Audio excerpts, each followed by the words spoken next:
Colonel, what have you accomplished today? I have two battalions on this valley. I put one on the eastern side, one on the western side. We've come down, as you know, you walk with us from the western side. I have a couple of companies and one battalion down here. We're cleaning out these villages at the present time. The noise you hear is part of that. Hello, everyone. Welcome to Sentinel. Pardon my appearance, I'm currently traveling. For the past year, I've done over 100 episodes about the problems in the United States military, and we've talked about, many issues, and some of the solutions that we've come up with is, we need to promote better officers. Yeah, I get that. But I think the problem is far deeper than that. And you have to go back to how we used to train officers and how the other militaries trained officers, and we need to talk about that. If you go back to 1987, the Goldwater-Nichols Act, where it really tried to focus on joint staffs and combatant commands, and so it really increased the primacy of the staffs. And everybody wanted a staff job because that gave you visibility at the 3-star and the 4-star rank, and that helped you to get promoted. The problem with that was it was a rotational officer development model, which produces commanders with more staff experience rather than troop leading experience. So this imbalance undermined our warfighting ability and combat decision-making ability in many of the commanders that we had.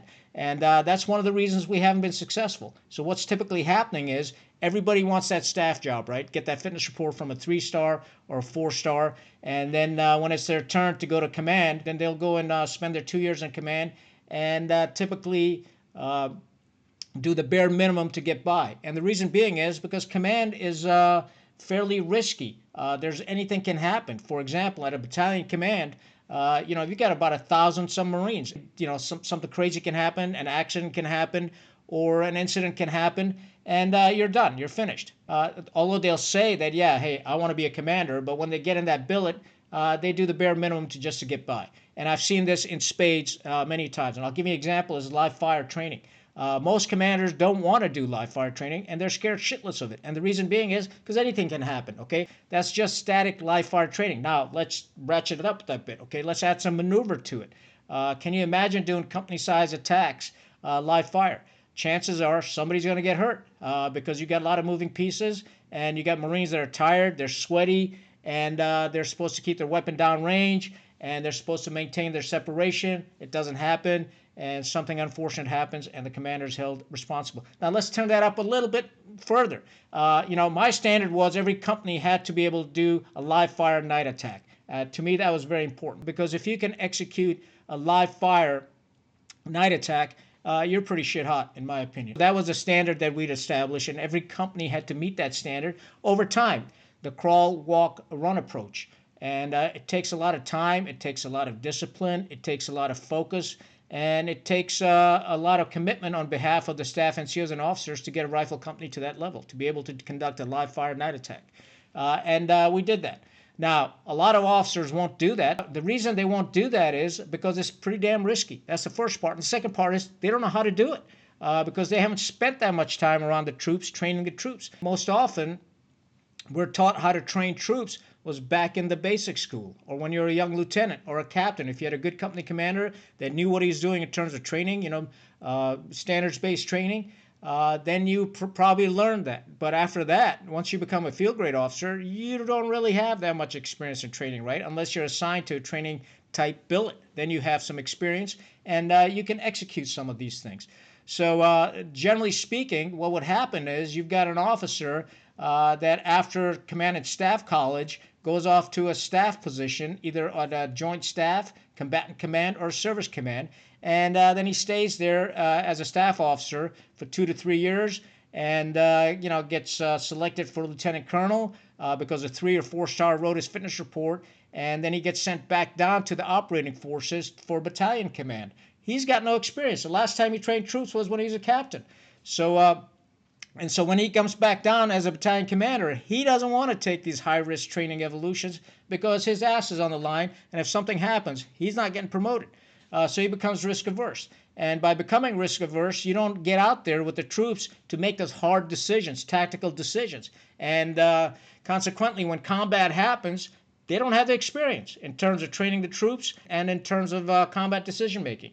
So what I'm proposing is, rather this is rotational model that we have, where you go from staff to command, back to staff, and you spend a minimum amount of time in command to get the check in the box. What I'm proposing is we have a 3-track system. The first track is technical officers. Now, this technical field is very similar to the master sergeant and the first sergeant split off amongst enlisted, or how we used to have technical sergeants in the Army, which they stopped, I believe, in 1948. And even the Marine Corps had technical sergeants. There was a rank between staff sergeant and gunnery sergeant that the Marine Corps stopped around 1958 or so. We need to sort of think about the technical officer, the one that's, focused solely on the technical side of his MOS, such as pilots, such as weapons systems officers, such as communications officers, such as cyber, and officers of that nature. These officers spend preponderance of their time in their technical MOS. The next one would be the staff officer, permanent staff officer. So after the rank of major, you get to choose which path you want to go on, either staff or command. And if you choose to go down the staff path, then you stay in staff billets. You work at staff positions as an operations officer at the battalion, regimental, division level, and at the service component or the joint staff level. You become an expert on planning.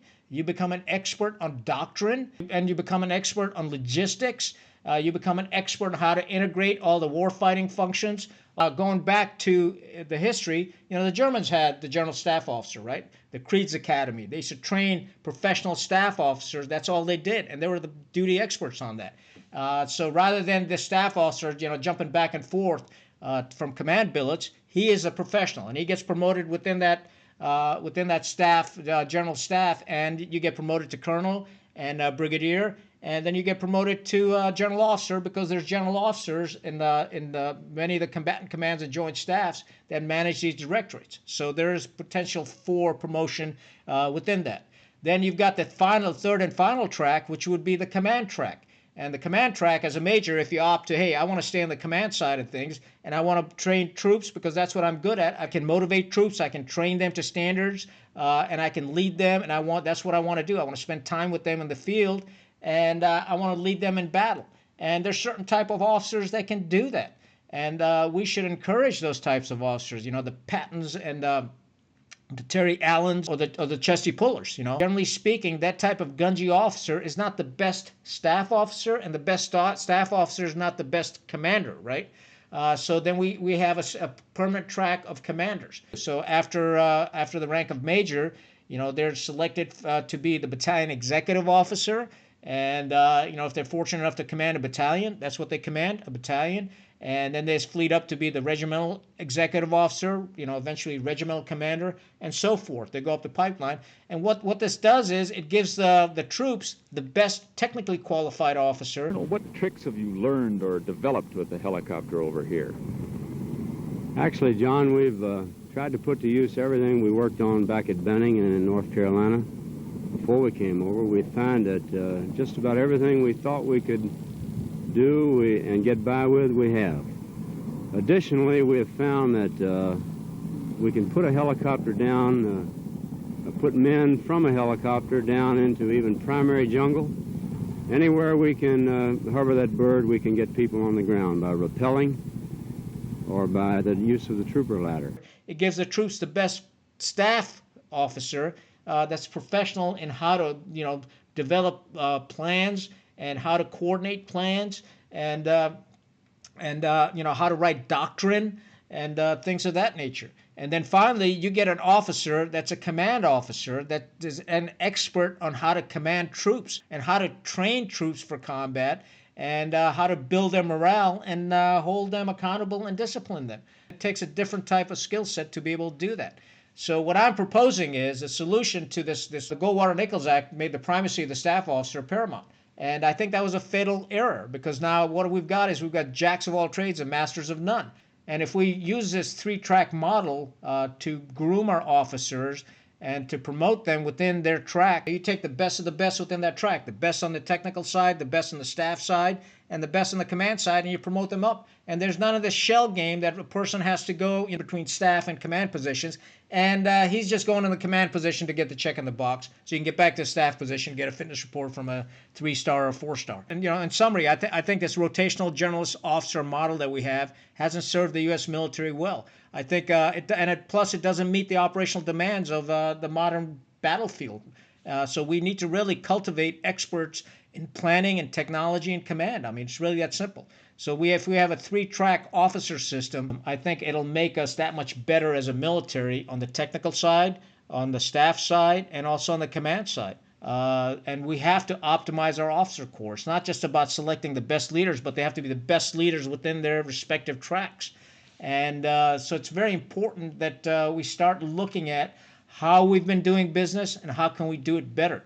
And I think this notion of this jack of all trades and master of none doesn't really work well.